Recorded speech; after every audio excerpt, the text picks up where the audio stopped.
तुम तो मुझे ये बताओ कि आज के वीडियो में क्या तुम्हें ये यूनिक अप्रोच समझ में आया?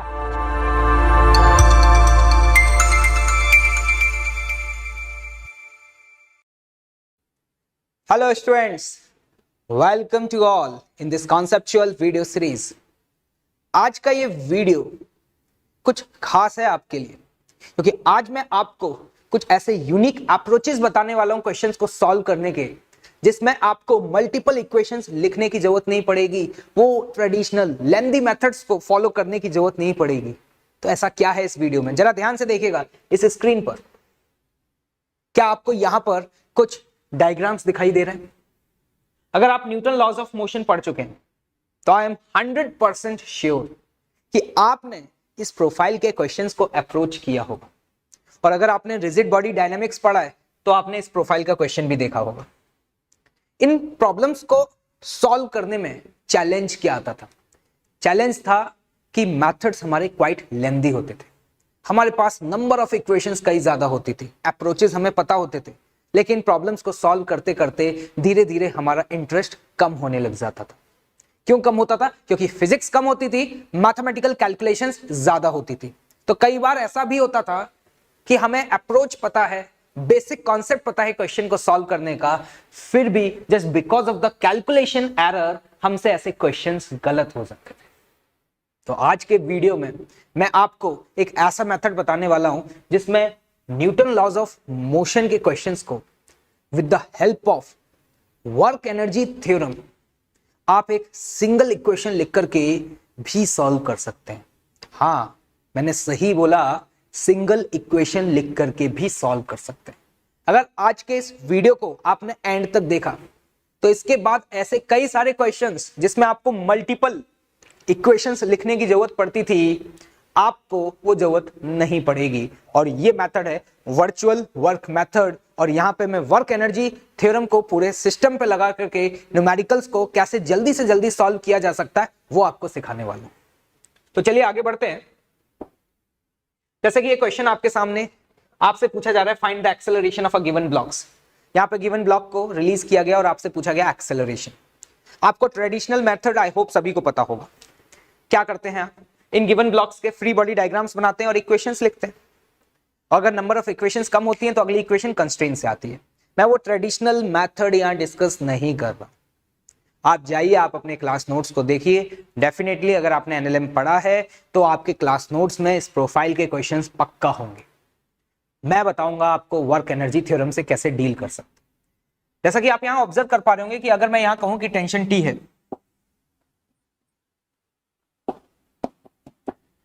तो सेम स्ट्रिंग तो यहां टेंशन टी, सेम स्ट्रिंग तो यहां भी टेंशन टी, टेंशन टी और टी, तो यहां पे डेफिनेटली टेंशन क्या होगी? 2t। Both of the blocks के मासेस सेम है, यहां पे टेंशन 2t ऊपर है, यहां पे टेंशन t ऊपर है। तो ये तो आपको लॉजिकली समझ में आ रहा होगा कि ये वाला ब्लॉक ऊपर जाएगा क्योंकि ऊपर वाला फोर्स ज्यादा है। तो मान लीजिए कि ये ब्लॉक h हाइट ऊपर गया। अगर मैं आपसे पूछूं कि ये ब्लॉक h हाइट ऊपर गया तो ये ब्लॉक कितना नीचे जाएगा? आप स्ट्रिंग कंस्ट्रेंट की अगर नॉलेज रखते हैं तो आपको समझ में आ रहा होगा कि यहाँ टेंशन हाफ हो गई है, तो इसका जो डिस्प्लेसमेंट है वो 2h होगा। जिन स्टूडेंट्स को ये बात समझ में नहीं आई है, मैं उनको याद दिलाना चाहूंगा, string constraint summation of t vector dot s vector क्या होता है? 0। तो यहाँ tension 2t, displacement h, same direction positive. यहाँ टेंशन ऊपर है, डिस्प्लेसमेंट नीचे, तो minus t into y is equal to 0। मैंने y डिस्प्लेसमेंट माना है, तो आपको देख करके समझ में आ गया होगा कि y की वैल्यू क्या आ जाएगी? 2h। क्लियर है? चलिए अब आगे बढ़ते हैं। वर्चुअल वर्क मेथड क्या है? अगर ये h हाइट ऊपर पहुंचा, उस मोमेंट पर मान लेते हैं कि इसकी स्पीड v है। अगर आप समझ पा रहे हैं कि अगर इसकी स्पीड v होगी तो डेफिनेटली इस गिवन ब्लॉक की जो स्पीड है वो 2v होगी, क्योंकि डिस्प्लेसमेंट 2 टाइम्स ज्यादा है। अच्छा, एक बात बताइएगा, अगर आपको काइनेमेटिक्स याद है, dh बाई dt को मैं क्या बोल सकता हूं? वेलोसिटी ऑफ अ ब्लॉक है, rate of change of displacement, yes और नो। और अगर मैं आपसे पूछूं वेलोसिटी का रेट ऑफ चेंज आपको क्या देगा, तो मैं कह सकता हूं ये मुझे एक्सेलरेशन देगा। ये मैं आपको काइनेमेटिक्स की जो नॉलेज है उसको रिकॉल करा रहा हूं। पहला क्वेश्चन है, बहुत आराम से धीरे धीरे स्टेप बाय स्टेप पढ़ूंगा, क्योंकि मुझे लगता है कि अगर मैंने आपको बेसिक फंडा सिखा दिया तो उसके बाद आप किसी भी प्रोफाइल का क्वेश्चन जो कि इससे मिलता जुलता होगा आप बहुत जल्दी अप्रोच कर पाएंगे। देखें, पूरे सिस्टम पर कंबाइंड सिस्टम पे आप अप्लाई करिए द वर्क एनर्जी थ्योरम। पूरे सिस्टम पे वर्क एनर्जी थ्योरम लगाने का बेनिफिट ये है कि the total work done by tension force क्या होगा, 0 होगा।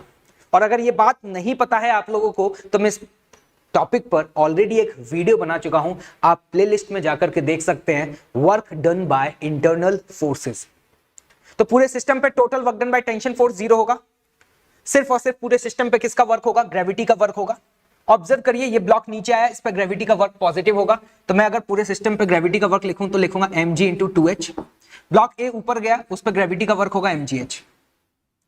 टेंशन का वर्क हुआ नहीं, and that should be equal to the change in kinetic energy. Change in kinetic energy हम क्या लिखेंगे, half m v square plus half m. B block के लिए स्पीड है 2v का होल स्क्वायर, इनिशियल 0। क्या यहां तक क्लियर है सभी को? इस इक्वेशन को जल्दी से फटाफट से सिंप्लीफाई कर लेते हैं। यहां पर ये आपके सामने बन जाएगा क्या, mgh। यहां पर अगर मैं एम वी स्क्वायर को कॉमन लेता हूं, ये हो जाएगा 1/2 एंड 2, तो ये इक्वेशन आपके सामने हो जाएगी एम वी स्क्वायर 5/2। क्लियर है यहां तक? एम से एम कैंसिल आउट हो गया।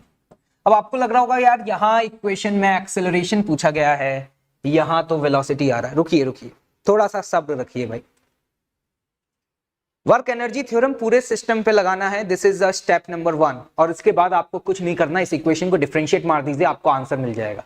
यस देखिएगा, g into d h by d t 5/2 into v square. अगर मैं वी स्क्वायर को डिफरेंशिएट करूंगा तो क्या लिखूंगा, 2v into D by d T.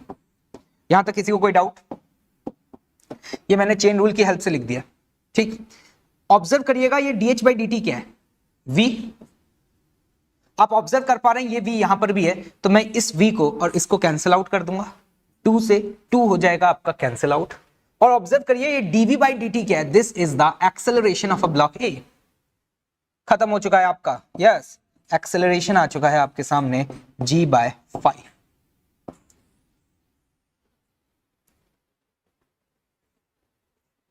क्या हुआ, सदमे में चले गए क्या? नहीं भाई, एक ही इक्वेशन लगाई है, पहली बार लिख रहा हूं तो ये सब करने में थोड़ा सा टाइम ले रहा हूं। 2-3 बार एस प्रोफाइल के क्वेश्चंस कर लोगे, यहां से सटाक से यहां तक पहुंचने में आपको 1 मिनट से ज्यादा वक्त नहीं लगेगा।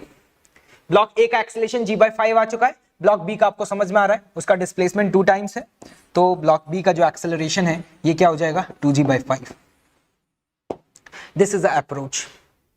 यही अप्रोच अब मैं आगे के हर न्यूमेरिकल्स में सॉल्व करूंगा। एक बार फिर से रिपीट कर रहा हूं, ध्यान से सुन लीजिएगा।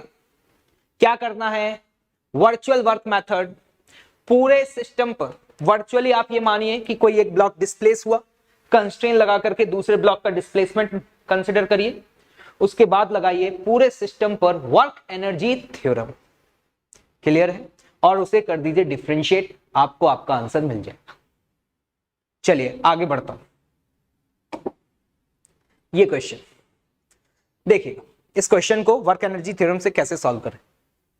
मान लीजिए इसकी वेलोसिटी v है, तो आप समझ पा रहे होंगे कि इस ब्लॉक के पास x डायरेक्शन में भी वेलोसिटी होगी जो कि v ही होगी वेज कंस्ट्रेंट से, और ये y डायरेक्शन में भी मूव करेगा और ये वेलोसिटी होगी v।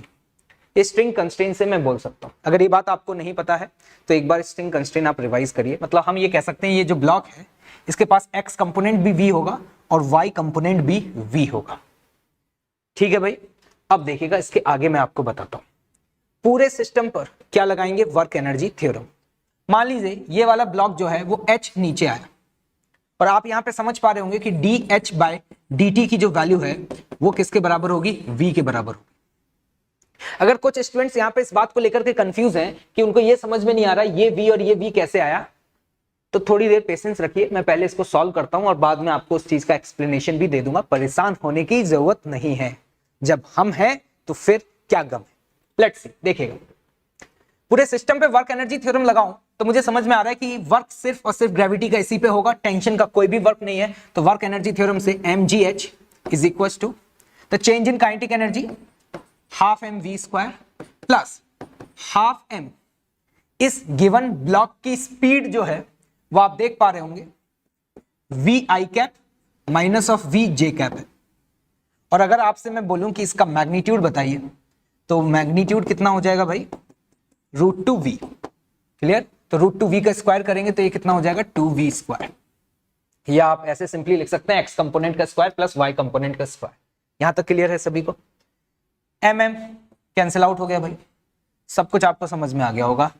gh, इसे थोड़ा सा सिंप्लीफाई कर लेते हैं, ये टर्म है v स्क्वायर बाई 2 और ये टर्म है v स्क्वायर, तो ये मेरे पास आ गया 3/2 v स्क्वायर। अब आपको बहुत जल्दी समझ में आ रहा होगा क्या करने वाला हूं, dh by dt 3/2 v square को जैसे आप डिफरेंशिएट करेंगे क्या लिखेंगे, 2v into dv by dt। Again वही सेम स्टेप जो थोड़ी देर पहले मैंने एक्सप्लेन किया था, dh बाई dt क्या है, वेलोसिटी, ये टर्म और ये टर्म कैंसिल आउट, 2 से 2 cancel out, dv by dt। आपने इसकी वेलोसिटी को v बोला है और इसकी वेलोसिटी का रेट ऑफ चेंज क्या देगा, एक्सेलरेशन। सपोज मैं इसको b मान लेता हूं, तो ये dv बाय dt को मैं बोलूंगा this is a acceleration of a block b। तो यहां से acceleration of a block b हमारे पास आ जाता है बेटा g/3। और वहीं आप a का एक्सेलरेशन लिखना चाहेंगे, a हम इसे बोल रहे हैं, क्लियर? तो आप ऑब्जर्व कर पा रहे हैं इस पे ये भी वेलोसिटी और ये भी वेलोसिटी है, तो बताइए इसको आप क्या लिखेंगे। यहां पर ये टर्म आपके सामने बनेगा g/3 i cap minus of g/3 j cap. देखिए कितना टाइम लग रहा है, एक ही इक्वेशन लिखनी पड़ रही है, बस उसको डिफरेंशिएट करना है और आप अपने आंसर्स तक पहुंच पा रहे हैं। क्लियर है ये बात? अब आता हूं कि मैंने यहां पर ये वेलोसिटी और ये वेलोसिटी के जो कंपोनेंट्स हैं वो सेम क्यों लिए। देखो आपको ये समझ में आ रहा है कि ये ब्लॉक बी और ए कांटेक्ट में है, तो वेज कंस्ट्रेंट अगर आपने पढ़ा है तो अलोंग द कॉमन नॉर्मल दोनों की वेलोसिटी क्या होनी चाहिए, सेम। अब अगर मैं स्ट्रिंग कंस्ट्रेंट पर आता हूं, स्ट्रिंग कंस्ट्रेंट से अगर मैं बी की बात करूं तो देखिए बी पे टेंशन इधर, एक टेंशन इधर, क्योंकि बी से पुली कनेक्टेड है। और अगर मैं ए की बात करूं, ए पे टेंशन इधर। अब आप यहां पर इस पूरे सिस्टम पर T.V कर लीजिए, आपको आंसर मिल जाएगा। जब आप इसके लिए करेंगे तो आपको पता है इसकी वेलोसिटी इस डायरेक्शन में v है, तो T.V करेंगे तो v के डायरेक्शन में टेंशन T, तो आप लिखेंगे T इंटू वी।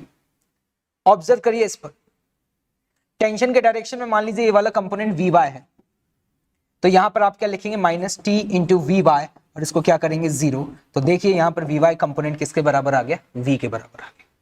क्लियर है भाई? आई होप कि ये कॉन्सेप्ट आप लोगों को समझ आ गया होगा। तो अब आपको छुटकारा मिल गया है मल्टीपल इक्वेशंस लिखने से। चलिए आगे और भी बढ़ते हैं। बहुत ही famous question, wedge constraint, multiple equations, आज देखिएगा। और अगर आप इरोडो सीरीज को फॉलो कर रहे हैं तो आपने वहां पर भी ऐसे ही मिलता जुलता एक क्वेश्चन सॉल्व किया होगा। देयर इज अ रॉड, ये जो रॉड है ना ये कंस्ट्रेंट है। कंस्ट्रेंट क्या है इस रॉड के साथ कि ये सिर्फ और सिर्फ y डायरेक्शन में ही डिस्प्लेस हो सकता है। ये वेज है, इसका एंगल a थीटा है, इसका मास 2m, इसका मास m, कोई भी कहीं फ्रिक्शन नहीं है, ऑल सरफेसेस आर स्मूथ। तो अब होगा क्या, ये जो रॉड है ये इस वेज को इस तरीके से पुश करेगा, मतलब हम ये कह सकते हैं इस वेज के ऊपर इस डायरेक्शन में नॉर्मल फोर्स लगाएगा, और इस नॉर्मल फोर्स का जो हॉरिजॉन्टल कंपोनेंट होगा जिसको मैं nx बोल देता हूं, वो हॉरिजॉन्टल कंपोनेंट को कैंसिल आउट करने के लिए और कोई है ही नहीं, ये सरफेस स्मूथ है, तो नॉर्मल का हॉरिजॉन्टल कंपोनेंट इस वेज को इस डायरेक्शन में एक्सेलरेट करेगा। तो आप ऑब्जर्व कर पा रहे होंगे कि ये वेज इधर एक्सेलरेट करेगा और ये जो रॉड है वो इस तरीके से नीचे के डायरेक्शन में एक्सेलरेट करेगा। और हमसे यहां पर रॉड और वेज का ही एक्सेलरेशन पूछा जा रहा है। देखिए वर्क एनर्जी थ्योरम से मान लीजिए कि ये रॉड जो है वर्टिकल डायरेक्शन में h डिस्प्लेस हुआ, ग्रेविटी का वर्क सिर्फ रॉड पे होगा। ये बात आप समझ पा रहे होंगे कि total work done by normal force on a whole system will be 0। Normal का कोई भी वर्क नहीं होगा। तो जब मैं वर्क एनर्जी थ्योरम लगाऊंगा तो उसमें सिर्फ और सिर्फ ग्रेविटी का वर्क ही इन्वॉल्व होगा। सपोज मान लेते हैं कि जब ये h हाइट नीचे आया तो उस मोमेंट पर इसकी स्पीड क्या है v, और इसका जो एक्सेलरेशन है वो है a, और उस मोमेंट पर इस वेज का जो एक्सेलरेशन है वो है सपोज a1। तो मैं आपसे सबसे पहले ये कहूंगा कि आप a और a1 में, और मान लेते हैं कि उस मोमेंट पर जो इसकी वेलोसिटी है वो है v1, तो मैं आपसे ये कहूंगा कि वेलोसिटी v और v1 में आप रिलेशन फाइंड आउट कर लीजिए। वो कैसे फाइंड आउट करेंगे, स्ट्रिंग कंस्ट्रेंट से। Sorry, not a string constraint, wedge constraints. दो सरफेसेस अगर कांटेक्ट में हैं तो कॉमन नॉर्मल के अलोंग दोनों का एक्सेलरेशन क्या होता है, सेम। या हम कह सकते हैं दोनों के वेलोसिटीज के कंपोनेंट कॉमन नॉर्मल के अलोंग क्या रहेंगे, सेम। तो देखिए, रॉड की स्पीड आपने डाउनवर्ड डायरेक्शन में v मानी, वेज की स्पीड आपने इस डायरेक्शन में v1 मानी। आपको पता है ये एंगल थीटा दिया हुआ है, this angle is theta, then this is theta, और ये एंगल भी क्या होगा, थीटा।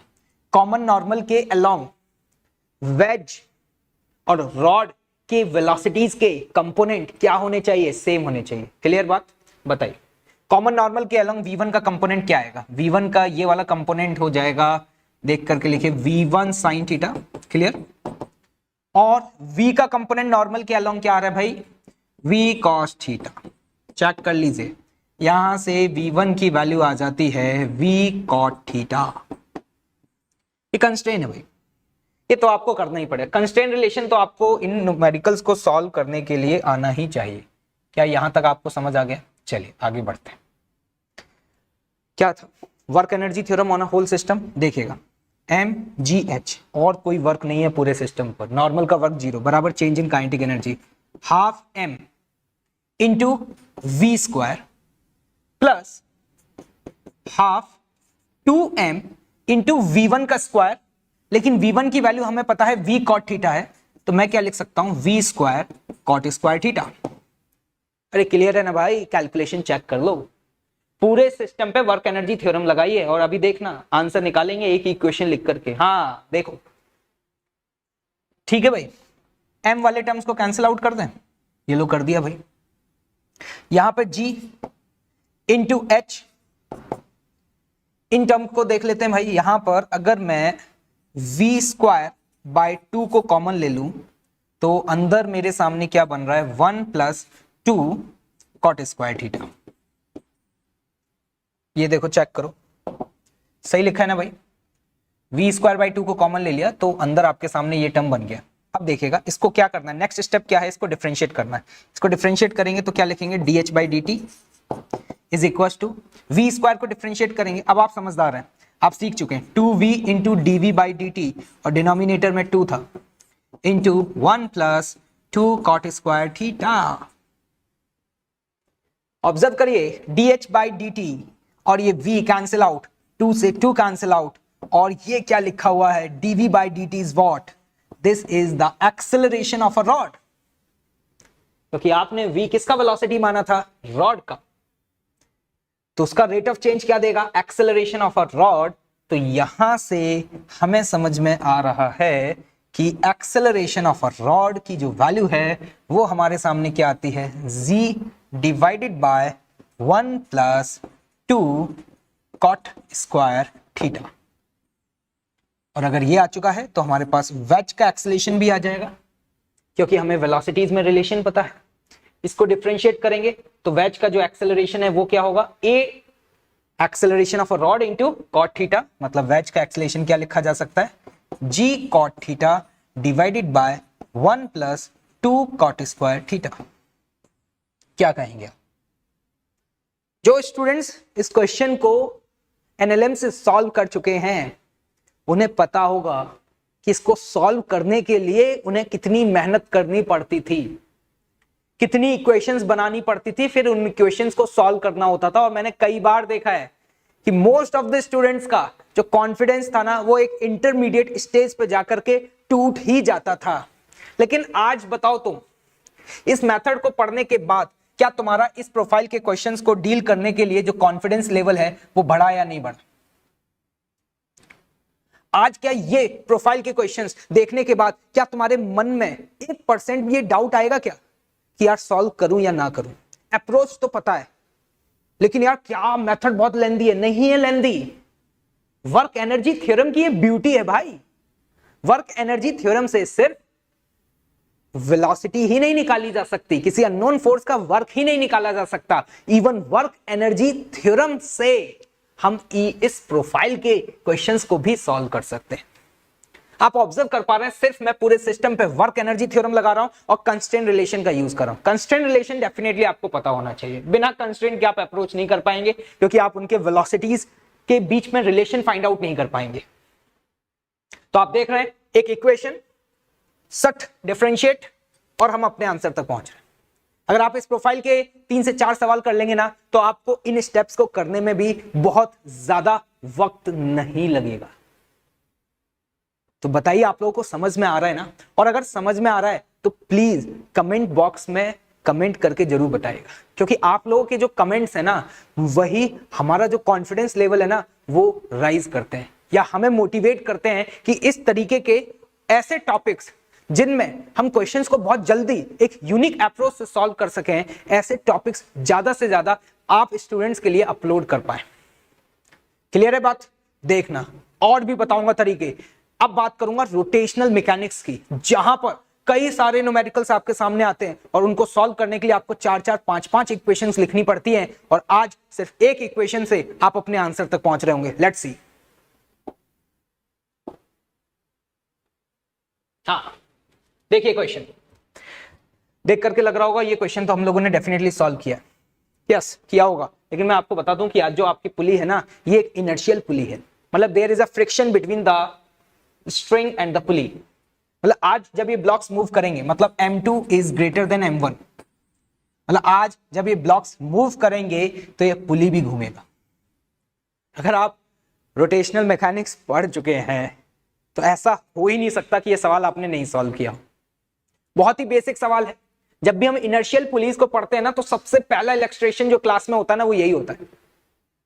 याद करो जरा, कितनी इक्वेशन बनती थी। आपको याद होगा, अगर ये पुली इनर्शियल है, यहां फ्रिक्शन है, तो यहां पे टेंशन और यहां की टेंशन सेम नहीं होती थी। सिर्फ 2 इक्वेशन लिख करके काम नहीं बनता था, मुझे टॉर्क की भी इक्वेशन लिखनी पड़ती थी और फिर उनके बाद सॉल्व करना पड़ता था। लेकिन अब देखिएगा, वर्क एनर्जी थ्योरम से क्विकली कितनी जल्दी हम इसके सही आंसर तक पहुंचेंगे। मान लीजिए ये एच हाइट नीचे गया और ये एच हाइट ऊपर गया।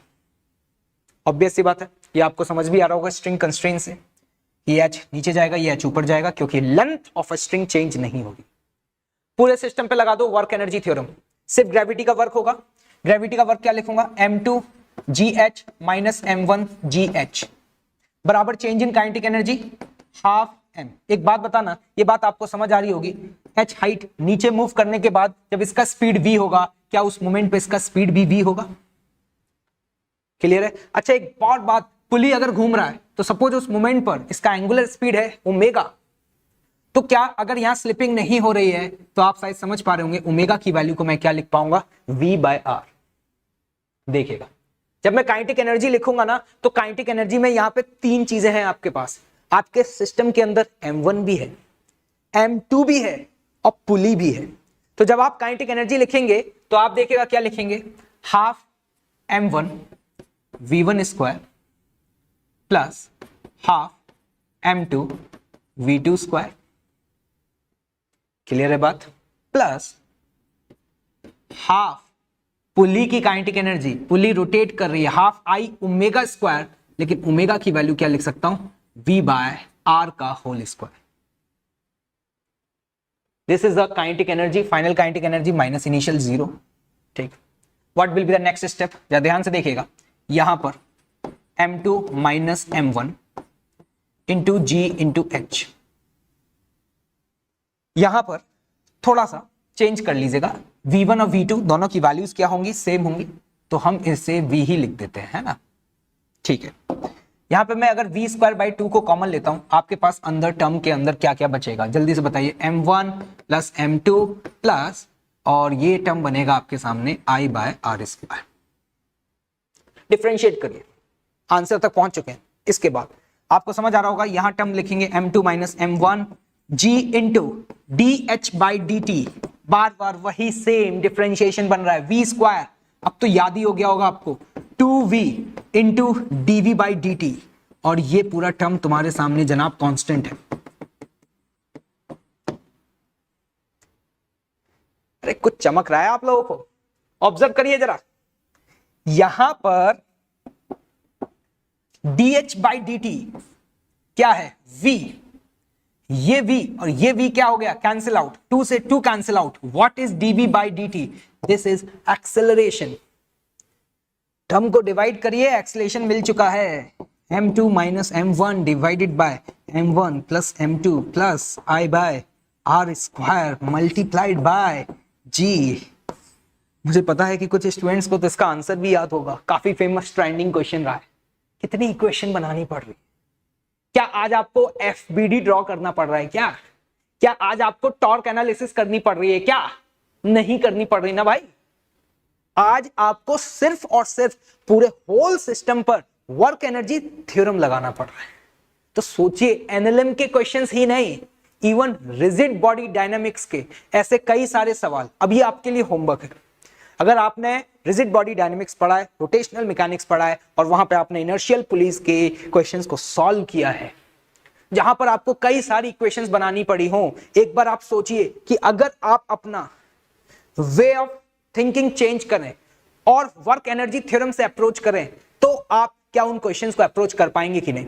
एक क्वेश्चन और लूंगा इस वीडियो में, देखिएगा। या दिस वन, मैं आपको बता दूं, ये भी काफी ट्रेंडिंग क्वेश्चन रहा है और इसे हम डिफरेंशियल पुली बोलते हैं। मैं स्पेशली उन्हीं स्टैंडर्ड क्वेश्चंस को ले रहा हूं जो स्टैंडर्ड क्वेश्चंस हम जनरली अपनी क्लास इलस्ट्रेशंस में लेते हैं और उनके ट्रेडिशनल मेथड्स बताते हैं, जिससे आप स्टेप बाय स्टेप सारे कॉन्सेप्ट्स को कनेक्ट कर पाए। क्योंकि मुझे लगता है कि अगर आपको एक बार फंडा समझ में आ गया ना, तो फिर आपके लिए कोई बहुत ज्यादा तकलीफ नहीं है। लेट्स सी, देखिएगा। डिफरेंशियल पुली क्यों बोला जा रहा है? क्योंकि इस समय बोथ ऑफ द ब्लॉक्स के एक्सेलरेशन सेम नहीं होंगे। ये जो ब्लॉक m मास का है वो r रेडियस पे कनेक्टेड है और जो b है वो 2r पे कनेक्टेड है। तो आज दोनों का एक्सेलरेशन सेम नहीं होगा, ये डिफरेंट होगा, इसलिए हम इसे डिफरेंशियल पुली भी बोलते हैं। और आपसे यहां एक्सेलरेशन पूछे जाते हैं। देखिए, मान लीजिए ये इस तरीके से घुमा और किसी मोमेंट पर इसकी स्पीड ओमेगा है। ये अगर h ऊपर गया तो ये वाला ब्लॉक 2h नीचे जाएगा। ये बात आपको समझ आई? कैसे? आप खुद सोचिए कि अगर ये थीटा घूमेगा तो यहां पे रोप कितनी रैप होगी? r थीटा, यस और नो? और अगर r थीटा रैप हुई तो उस r थीटा की वैल्यू h के बराबर होगी। और अगर मैं आपसे यहां पे पूछूं यहां पे रोप कितना एक्स्ट्रा ओपन हो जाएगा, तो ये रेडियस 2r है, तो 2r इंटू थीटा। तो आप समझ पा रहे हैं ये वाला ज्यादा आएगा 2 टाइम्स। तो ऑफ कोर्स अगर ये h ऊपर गया है तो ये 2h नीचे आएगा। ये कंस्ट्रेंट है, आप सिंपली समझ सकते हैं। ठीक है, बस खत्म हो चुका। यहां पे सपोज मैं ये बोल देता हूं कि जो dh बाई dt है उसको अपन ने बोल दिया वेलोसिटी ऑफ ए। क्लियर? पूरे सिस्टम पे लगाएंगे वर्क एनर्जी थ्योरम। वो h हाइट ऊपर गया है, वो 2h हाइट नीचे आया। जरा देखिएगा ध्यान से, वर्क एनर्जी थ्योरम mgh, उसके लिए क्या लिखेंगे? Minus of total kinetic energy लिखेंगे, तो दोनों ब्लॉक की काइनेटिक एनर्जी इंक्लूड करेंगे, हाफ m v स्क्वायर। अगर मैं कहता हूं कि इसकी स्पीड v है, तो जनाब जरा ये बताओ क्या इसकी स्पीड में 2v लिख सकता हूं? क्योंकि जितनी देर में ये h हाइट चला है उतनी देर में ये 2h हाइट नीचे आया है। तो अगर इसकी स्पीड v बोल रहे हैं तो इसकी 2v बोल सकते हैं ना भाई? क्यों भाई, समझ आया ना? बताओ, हाफ m v स्क्वायर।